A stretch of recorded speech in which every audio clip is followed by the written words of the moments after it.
welcome to the InScope podcast. Today I'll be your host. My name is Jacob Martin. Today we have asked our friend Jeremy Ryder over at NSI to come alongside and answer some questions and hang out with us. So thank you for being here, Jeremy. I appreciate it. Yeah, thanks for having me, Jacob. I'm looking forward to this. Absolutely, man. So tell us a little bit about NSI and what you do and a day in the life of Jeremy. Yeah, so I like to think of NSI as a little VAR out of Indiana, but we do quite a bit of project work year in and year out. I've been there, I'm working on my second decade now, and I've seen a lot of growth through that. So for myself, I've got a silly long title, Enterprise Architect Practice Manager, but to simplify that, I'm in charge of our pre-sales engineering department. Something we spun up probably 5 years ago, maybe 6, something like that. So that's been a good journey, enjoying the pre-sale side of network implementations. Right. Hey, I like the title. I'm not gonna lie. I think I think it's supposed to be like the longer the title, the more important you are, though, right? That's the way. As my title is long, I take that. Yeah. Until you're C-level, and then it can only be 3 letters. Right, or 4 maybe. You got to back down. Yeah, you got to back down. So that's how it works. Awesome. Well, hey, so I worked as an MSP for over a decade. So I'm really, really curious about this conversation, what direction it can take, because I'm really curious as to the similarities and how those two industries collide on a few different topics. One thing that I kind of wanted to pick your brain on. I know from a VAR perspective and an MSP perspective in some aspects, it was really a product-driven solution for a long time. And the more in the last few years, I've started to notice it's more of a complete solution-based, if you will, solution-based product that you're delivering instead of just an actual product. Is that the same in a VAR in the VARs world? Yeah, very much so. And I would say my own kind of personal experience. I mean, I started at NSI as a implementation engineer, and you start going through. We're a Cisco shop, so I went through my certifications. CCENT. I think I started with CCNA, CCNP, and so all that to say, I got very comfortable with the boxes that we were selling and the protocols that ran on them. And I would say even for myself, as I jumped over to the pre-sale side, that was my wheelhouse, right? That was the knowledge set that I came from. And I think the industry had that as a whole too. I mean, most people kind of got promoted through the years, what have you. You're a pretty decent engineer. And so you start moving into, well, what are all the things we have to think about as we go to design this? And so all of a sudden I became a design engineer. But in the back of my mind, I'm still protocol focused. And so for years, we talked about being more business relevant and trying to speak the language of business, right. I guess I would say. And I think we were doing a good job of transitioning to that. But COVID in particular, as everybody got sent home, that transition, I feel like the gas pedal got slammed on, and all of a sudden I will say the IT leadership kind of became more elevated within the organization. Right. It used to be something where you were fighting for an audience with the president, with the C-suite, to try and pitch them on the value of IT. But all of a sudden, IT went from just kind of a utility that we had to maintain, and it's a cost center, and oh, right, fine, I got to write the check for this because I have to keep the lights on kind of thing too. The only way I can execute my business and maybe start to gain some value out of my business and beat the competition is to consume some of these technologies. Right. So that was some of the transition I saw, especially around COVID.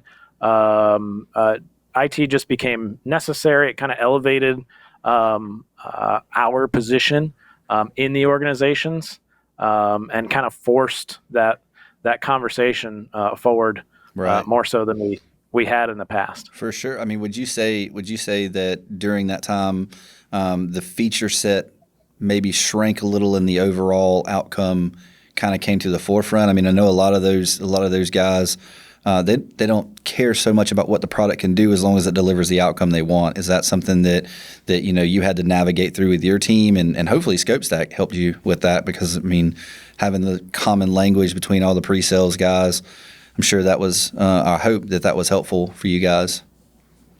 Yeah, so it's interesting because I think yes is the answer to your question. Like, did it shrink the list of features that we were advocating for?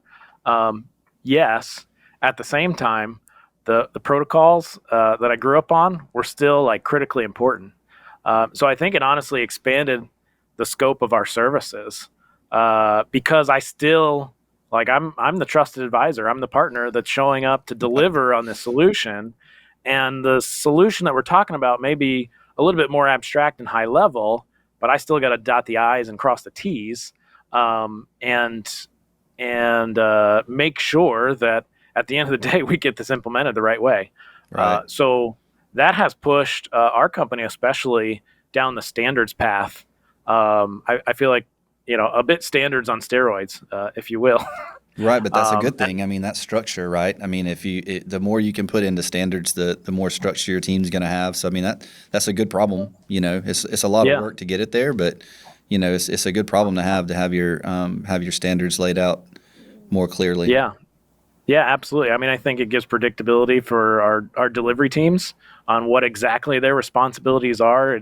It cleans up, our project management team. They're going to come in and coordinate with the customer and have a lot clearer defined expectations because we've had to standardize all those little aspects of the project to make sure that at the end of the day it's successful.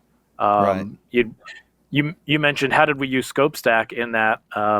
Well, we did it wrongly, first of all, because we were product focused.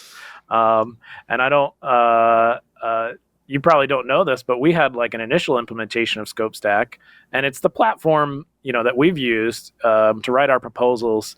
And again, it was kind of product focused to begin with. And during COVID, we actually had to transition and rebuild how we input information into ScopeStack, and it gave us, the capability to transition. We actually spun up a second account with you guys and build all of that out in like a test environment, we'll just say, and finally flip the switch on moving to more solution focused. But that has been a great tool in kind of driving those standards. I like to describe it as our source of truth. Anytime somebody asks me, hey, is that included in our service offering? I go to ScopeStack and I pull that up and I say, yes, it is. No, it's not. Right. Should we consider adding that, right? And then we have some roundtable discussions and say, okay, end to end, we need to deliver on including this in our solution. And it's just a great, kind of database of information to reference. Because now we have so many standards, I don't keep them all in my brain, quite frankly. Right. I need a spot to kind of store that. Right. So now you have your library of standards, and the beauty of it too is that you can consistently send that to customers and multiple customers, and it's always the same language. I would think that what is one of the hardest parts of changing the way that you're doing business from product to services. If say Johnny is writing a scope of work and Sally's writing a scope of work, you want the language to be branded, to each customer, to the same customer over and over. So, I mean, I think that's fantastic that you're able to have a library of that to send out. Yeah, and you're absolutely right. I mean, with the one of the things, my team has grown over the last 5 years, and so Right. It used to be a lot of me writing all those proposals out, and I have a certain style and a certain language and a certain cadence, and I came from the delivery team, and so I know kind of what they're thinking. But as we try and scale, that separation between what I might be thinking about on the pre-sales side and what's being implemented on the delivery side, also that can kind of grow. And so to make sure we have that consistency from one designer to the next was really important. And that's additionally part of our our standards Right. that we have documented. Still working on documenting some of them, but again, kind of having that source of truth and having that database to go back and reference when we do want to make changes Right. is huge. I think a lot of organizations, ourselves included, started with some of that either kind of in your brain, or somebody has a certain standard, but it's in a notepad document over here, Word document. I love spreadsheets. I'm a spreadsheet addict, right? Right. Recovering, hopefully, but we tried to bring the team together, and again, kind of transplant them into the software so that we could deliver that solution, because it is complex. Again, like I still have to account for those protocols and port speeds and all these different aspects of it. Right. But the conversations I'm having now, that's baked in, and so that's been a bit of the transition. I'm sorry, of what we've tried to do. I'm kind of curious if this is your experience. I think also I'm just talking to a different audience now. Generally I find in IT I'm talking to one of three people. It's a technologist, somebody who is behind the keyboard actually configuring stuff and executing. They're really interested in, like, how does this thing work under the hood? How do I manage this on a day-to-day basis, right? Because that's their role. Right. There's another, then I'm talking to managers who maybe are kind of in charge of a particular budget, and they need solutions to fit within that budget, and provide these services. And so that was typically my audience for a number of years. Yeah. Now it's elevated, and so now I'm talking to probably the president or the C-suite. Not in all cases. I'm still, talking to the IT staff or the managers, oftentimes, but sometimes we're also talking or partnering with maybe a manager and going and talking to a president or the C-suite, what have you. And now my language changes because the solution has to, reference revenue or risks, or maximizing the assets that they have in place. Was that a transition that you saw along the way as well? Yes. Or did it differ? It did. It didn't really. I wouldn't say it. It's not exactly the same. But because with the previous MSP I was with, we typically didn't share responsibilities in a network with, like, on-site IT as much. Mm-hmm. I mean, we did have some of those where we were kind of, supplemental, if you will. We'd kind of handle the larger project side of things, and then the person on site would handle the day-to-day desktop support. And in those aspects, yes, we would talk to the technologist, if you will. But for the most part, we were talking to, we called them just a POC, it's your point of contact. But those point of contacts seemed to shift a little when COVID hit. We started talking directly with stakeholders that, they weren't quite sure where this was going. And I don't want to say it's that they didn't trust the POCs. It wasn't really that. They really wanted a higher level, a different depth of There was more knowledge, if you will. interest. Yeah, there was more interest, right? And so, Yeah. the doctors that we would see would want to know about telehealth, right? They wanted to know what that looked like. They wanted to, people wanted to know what it looked like to work from home, what kind of products they were going to need to make that happen, which we appreciated, obviously, because, if technology is top of mind, that's a great thing for an IT company, right? So, Yeah. But what we started seeing was the understanding of the pricing. That was the major thing for us. Before, it was like, oh, do we really need that? You know what I mean? Should I really spend money on this, or should I really spend money on that? But once we actually were able to get in front of the people, the stakeholders, and really say, hey, if you want this to be done and you want it to be secure, this is what you're going to need to do. And they were okay with spending money on technology finally. And this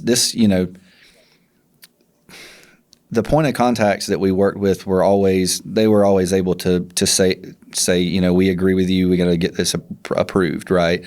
Yeah. But we started noticing that more stakeholders got involved with the lower end conversations, if you will, like where they would come to the meetings that we would normally just have with a POC, right? We'd quarterly business reviews, for example. You walk into a QBR and the stakeholders like, tell me about ransomware, tell me about phishing, and you're like, wow, you know what phishing is? I'm surprised because it's not your business to know what it is, right? I mean, and it's not knocking anyone. It's just simply they don't need to know because they're too busy doing what they're doing. If you're a brain surgeon, I don't expect you to ask me about phishing. You should be focused on the surgery that you have the next hour.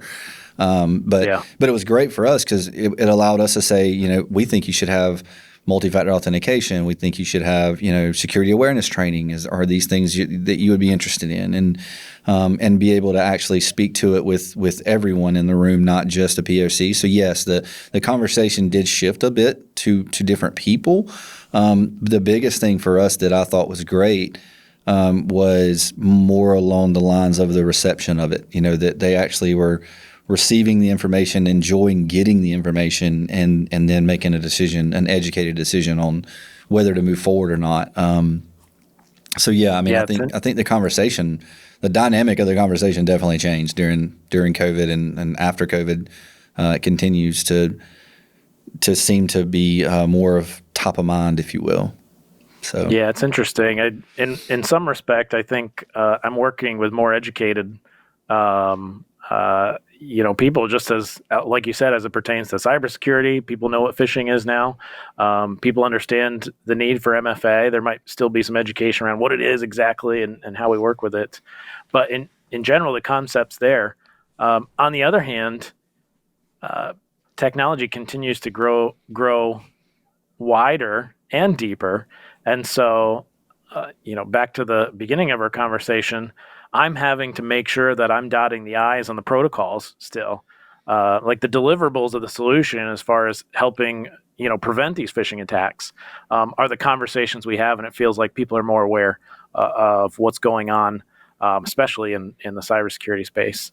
But the underlying mechanics, there's less and less of that that people understand. And that's not a criticism at all. I don't envy any kind of sysadmin in trying to wrap their arms around all the different technologies they've got in their purview. And Right. so I'm kind of excited for the opportunity because we get to look at ways that legitimately we're impacting the business and having solutions that might give them a leg up against the competition, as opposed to just keeping the lights on, Right. like we did before. And so it's a daunting task to Right. to try and cover all of, again, the basics and the underlying mechanics. I do a lot with SD-WAN, Okay. and so that kind of became a buzzword, turned into SASE once we bolted security on it in a little bit greater capacity. Right. And so I've always laughed because people will say like, "Hey, this is the simple version of what we did before," and it's like, well, it is once we get there, once the implementation's done, right?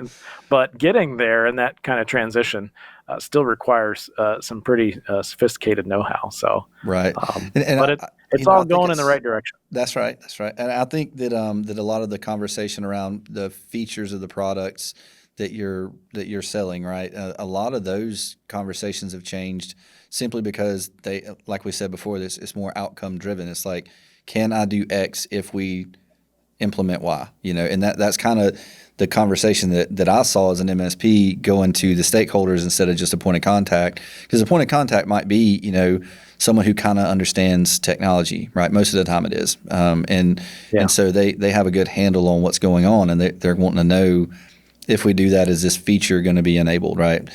And sometimes the stakeholder's like, all I care is if I can get from ABC to D. That's all they care about. Yeah. How do I get, if we implement this, does it get me there? Am I safe? Is it, if we have an audit, is it going to be compliant? The question's completely shifted to an outcome, right? So I think that's a big deal in the pre-sale Well, and I would say space. in the MSP space, you maybe had this more than we did in the VAR space. I mean, we have a ton of long-standing customers, but that kind of close-knit if not daily, weekly, monthly conversations back and forth, because so many of our technologies now, there's a specific business case that we're going after.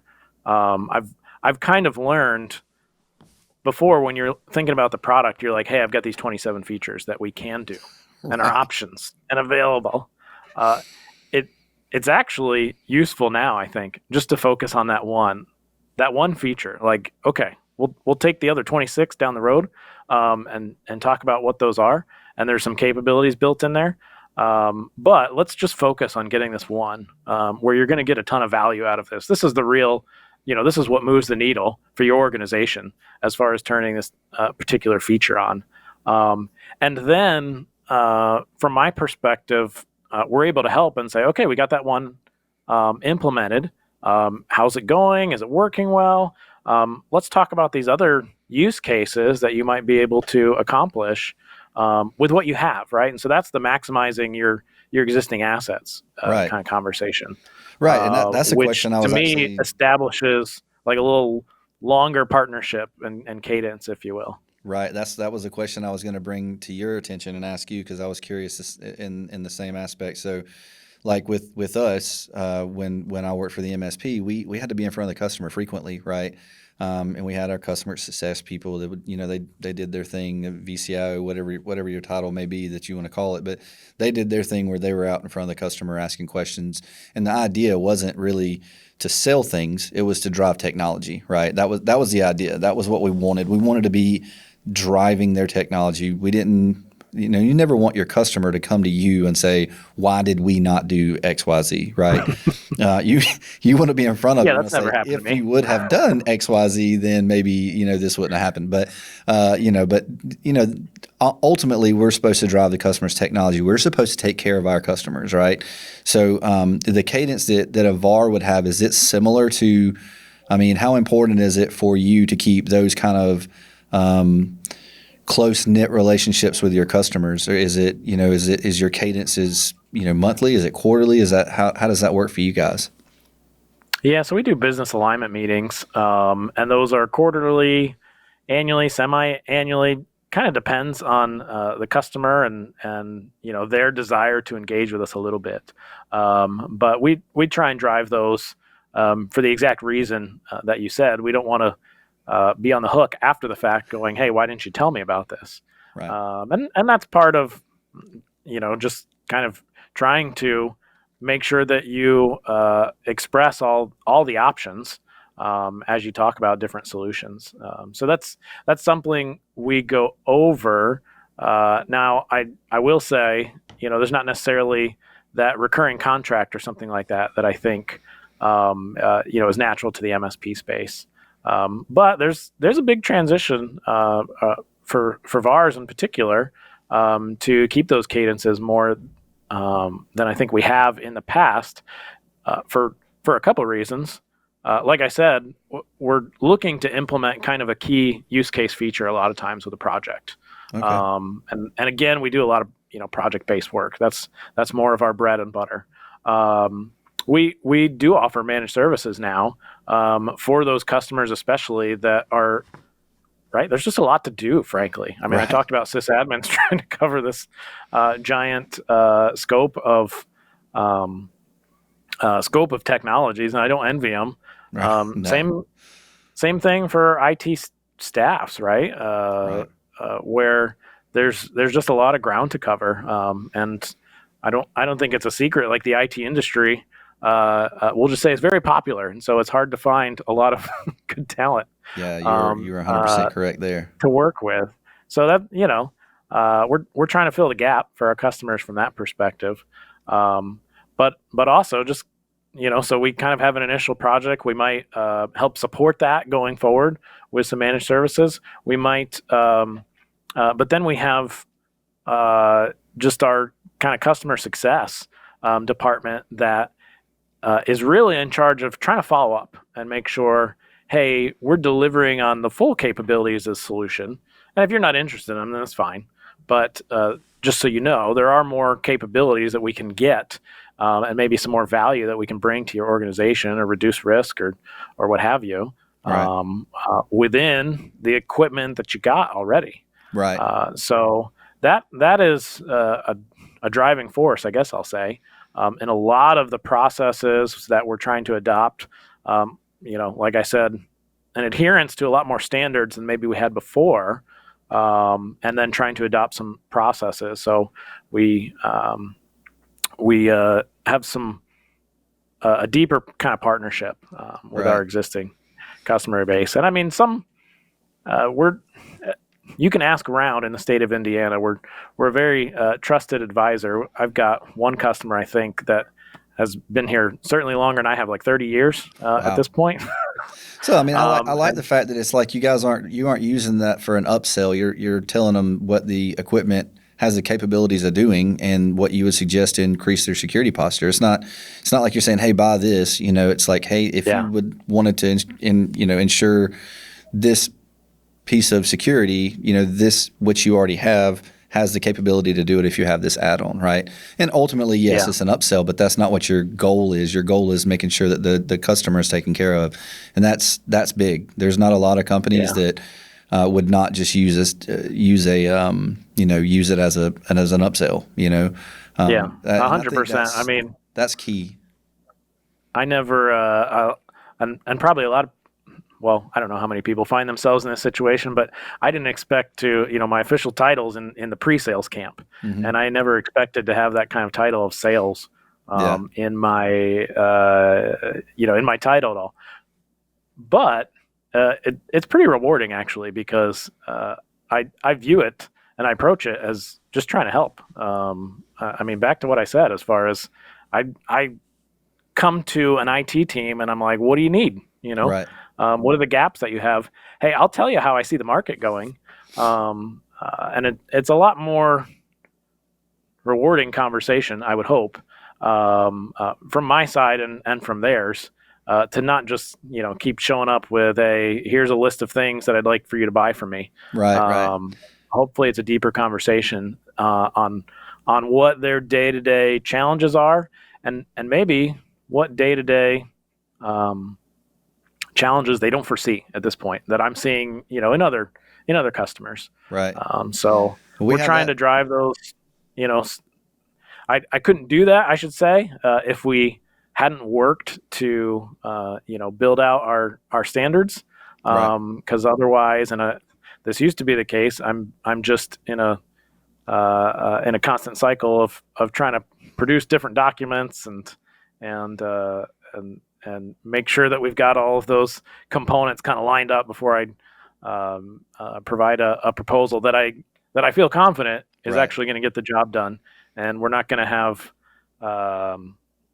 a rehash later on, like, well, why didn't you include this and why didn't you include this? And that's critical. Never overpromise and underdeliver, right? So you always want to make sure that you can put forward what you scoped or what you told someone, and we have that in common. I started out as a tech, just a regular everyday support person.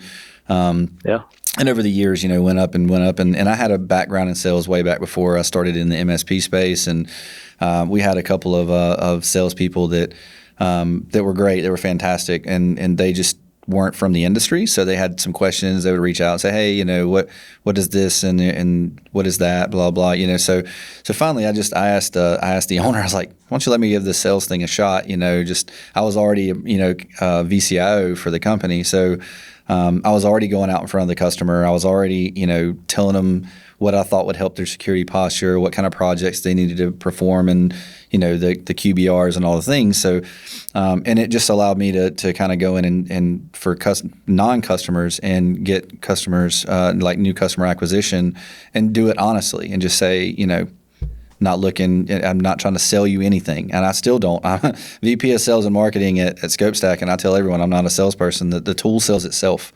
If I don't believe in it enough, then I'm not going to try to sell it. So, and I was at the MSP I was with for 11 years. I was, moved up to VCIO, then COO of the company, and I was very, comfortable and happy with my job. I love the people. I still love the people. I talk to them all the time.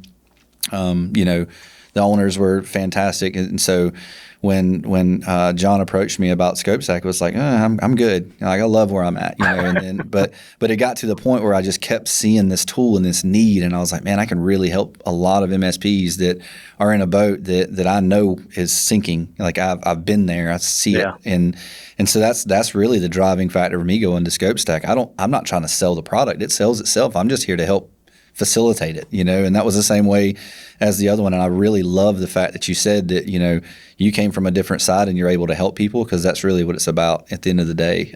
For me, that's what it's about. I love helping people. It's literally my favorite thing to do. So yeah, we have that in common for sure. Yeah. And it definitely takes some know-how. I mean, we train pretty hard to try and be experts in our field. And so now I can take that knowledge and hopefully help somebody deliver some kind of solution for their business. That's right. To either secure them or get better capacity, capabilities, whatever that looks like. But I appreciate ScopeStack in that journey, just because that has given us kind of a source of truth a lot from a standardization perspective. And so I think, gosh, we've been with ScopeStack maybe 4 or 5 years now. Oh yeah. I feel a little bit of the OG crowd when it comes to well, working with ScopeStack, but we'll look forward to the next. So We'll look forward to the next 4 or 5 years and what else we can build out together. That's awesome, man. We look forward to it as well. So one thing we try to ask everyone, just kind of in closing on all the topics of the treading water, if you will, navigating the waters of things going from kind of a product or into a outcome based solution. What's a couple of pieces of information that that you think would be worth it to share, maybe help somebody out, just pieces of advice that you would throw out there for anybody who's maybe going through that transition that you've already been through and that you've learned from? Yeah, I suppose a couple of things. I mean, we've talked about standards today, and I just think from a scale perspective, and the reality is we got to scale, and we got to find ways to use technology to scale. And so if you haven't started down that process of standardizing your services, your proposal, presentation, working closely with your delivery teams to make sure that there's alignment between what you would propose as a solution and what they're going to deliver as a solution. Right.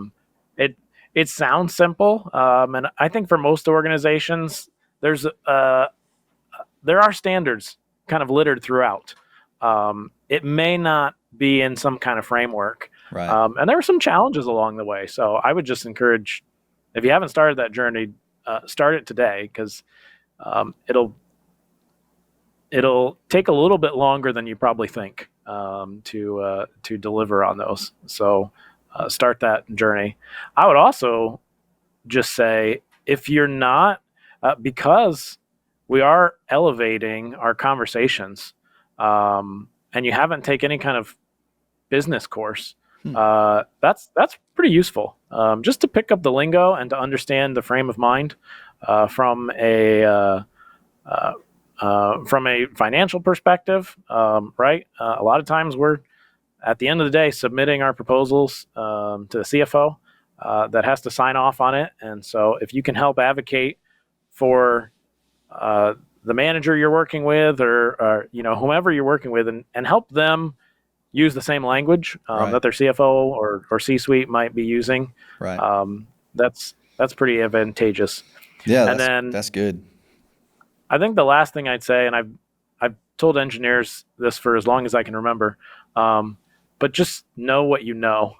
And by that, I mean, I remember when I first got elevated to an architect, to a designer, and you go into this conversation. I think I'd just gotten my CCNP, and I'm feeling pretty good about myself and what I know. And I go into this meeting, and people start throwing around acronyms, and I'm like, I've never heard of this stuff before. And there is a temptation, especially, I won't say especially in IT, but to pretend that you know exactly what you're talking about. And I have found it way more powerful just ask the question. Say, I'm sorry, I don't understand that. Can you explain what you're stating? And usually you've got something in your background to reference, but just know what you know, and don't try and go beyond that, because every time I've done that, that's when I get in trouble. Right. And I would imagine there's a few people listening that are nodding their heads. Oh, I promise you there are. I really wish, honestly, that John Scott was on here right now, because he's like the king of acronyms. So when I started this position, like, he's throwing out all these I'm like, dude, I don't have a clue what you're even saying right now. Like, you're gonna have to give me a cheat sheet or yeah, something. I'm gonna need a cheat sheet. And so, yeah, but I agree with you. And if you fake it, the fake it till you make it doesn't work in that, because someone's gonna call you out. You know what I mean? Like, you're going to get called out in the middle of a meeting, and it's going to be terrible. So, no, I'm with you 100%. Yeah. Just know what you know. I mean, you're not expected to not know what you don't know. You know, so just be honest. Yeah. Honesty works. Yeah, and technology is big and wide. So, right. I won't be shy. I know a lot. Right. But I don't know everything. There's way too much out there. There's too much, and it changes every day. So. Yep. By the time you think you know everything out there, something's already changed. So there's, and I think most people understand that. And if you're just being honest with them and say, hey, help me out with this acronym you threw out. I'm aware of the other ones, and everything we've talked about, I've understood. But this is one thing I want to make sure that I'm clear on. I've never seen anyone get upset with that or think that you don't know what you're talking about because you don't understand one acronym or something like that. I think honesty is the best policy, especially in that situation. So, no, I'm with you 100%. And I like the idea of learning the lingo with the C-suite folks. I think that's a big deal. You definitely want them to feel more comfortable. When you're selling something to someone, you want that person to feel comfortable. Like, you're not trying to pull the wool over their eyes, and so speak their language. Don't speak yours. That's a big deal in itself. Just when you're in front of someone, don't speak to them like a robot. Speak with them. Just talk to them. I think that's a big deal. There's a lot to be said for that. So, well, Jeremy, I appreciate you. Well, that's gonna. Sorry, go ahead. Yeah, I was just gonna say that's gonna protect everybody long term. Right. If you've got understanding and buy-in from everybody, they might know something that you weren't aware of, and so they're gonna bring that up. And if we can just speak each other's language, that's right. It goes a long way. That's right. It goes a long way. It goes a really, really long way. So, but I appreciate you taking the time to jump on here with us, and share a little bit about what you do and how you've transitioned into the different kind of solutions that you offer. And I look forward to spending some more time with you as a ScopeStack customer. And if for those of you who don't know, Jeremy's actually on our advisory board. He's been a great team player and helps us a lot, and we really appreciate that. And it's been good getting to know you so far, and I look forward to talking with you again soon. So yeah, thank you for being here, man. Yeah. Well, thanks for having me. I appreciate it. Awesome. Well, to all our ScopeStack viewers, our In Scope podcast viewers, I just want to say thank you for being here, and we'll see you the next time we're broadcasting. You guys have a great week ahead.